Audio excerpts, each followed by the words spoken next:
Hello and welcome to another Tabletop Games Blog Saturday review. There is something hiding in the city, I'm sure of it. I keep finding clues and my detectors are picking up very strange signals. But I need proof. Hard facts that I can present to the science community to make them believe that I've found a Cryptid, Urban Legends by Hal Duncan and Ruth Vivers from Osprey Games. Before you make too many assumptions, Cryptid Urban Legends isn't really the successor to Cryptid. Both games were designed by the same people. Both have gorgeous artwork by the amazing Quanchai Moria, and both are deduction games.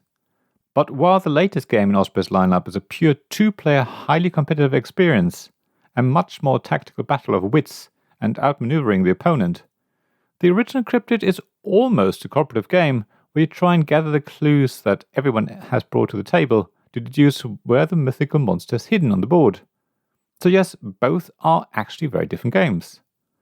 Saying that, I've never played the original Cryptid, so maybe I'm wrong. Cryptid Urban Legends is the sort of game that's fairly easy to explain, but it will take a while to properly master. If you played with the same person, you will probably start to develop your meta of the game, where everyone starts to develop their own strategy until the other player realizes that they need to change theirs to counter their opponent's approach. The game reminds me of a mix of chess, checkers, and onitama, which I haven't played, but which has a similar mechanism in it, but let me explain. One player takes on the role of the scientist, and the other plays the cryptid, and both have different goals. So in that sense, the game is asymmetric, but the actions players take are basically the same. Both sides play a card on their turn to manipulate a bunch of different colored cubes, moving them from one half of the cityscape to the other. If you run out of cards, you can draw more, but then you don't get to play a card on your turn. So you have to decide whether to play your last card, even if it's not your best one, or whether you're better off drawing more cards, essentially foregoing your turn, and giving the other player an opportunity to move the cubes in a way that favors them. Once all cubes have been moved, you check if one of the players has won.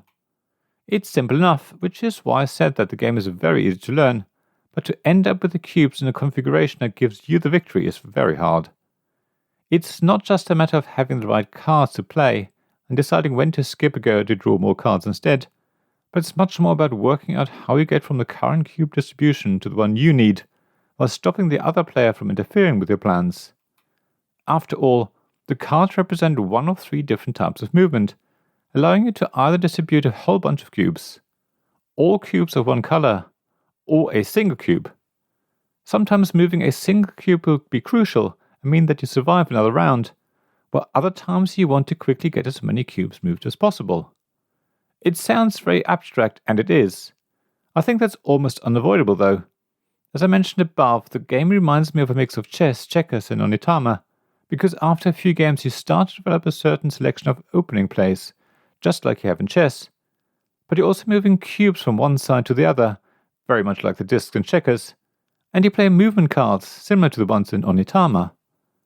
The game does try and immerse you into the setting of a city haunted by a monster where scientists are doing what they can to hunt it down, and the artwork by the highly talented and very much sought after Quanchai Moria does its part to draw you in.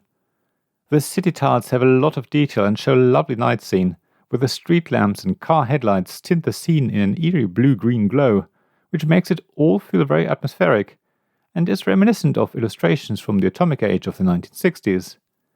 I especially love the little touches, which I guess are more about graphic design.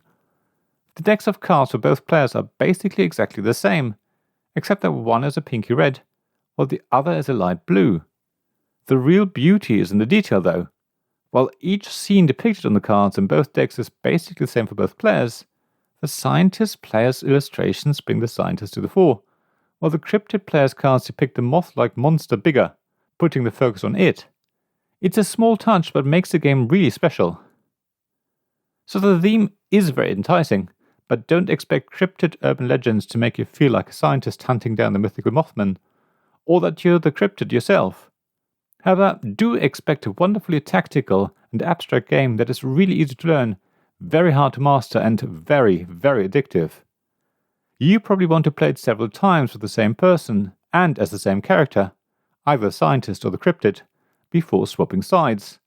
There's so much to explore and try out, and every game feels very close. When you lose, you can't wait to give it another go, in the hope that you will take victory next time. When you win, you're never sure if you can continue your streak. The randomness of the cards is just right and gives you enough control, without making the game completely predictive. It's just glorious. Thank you for listening to this Tabletop Games Blog's Saturday Review podcast. Please check the description below for links mentioned in this episode, as well as to the written version of this article on the blog. If you enjoyed this episode, please subscribe, give us some stars or leave a review. Please also tell your friends about me, and if you want to offer financial support, check out my Patreon and Ko-fi pages, links to which you'll find in the blog at tabletopgamesblog.com. So thank you again for listening, and I hope to see you again soon. This podcast was made possible by the generous help of my Patreon supporters. Royal Patrons, Nicholas Higgins and Sean Newman. Magic Champion Zeb Hicks. Castle Guards David Miller and James Naylor. Dice Masters Alex Bardi, Paul Grogan and Robin Kay. And Shining Lights Gavin Jones, Sarah Reed, Richard Simpson and Tim Vernick.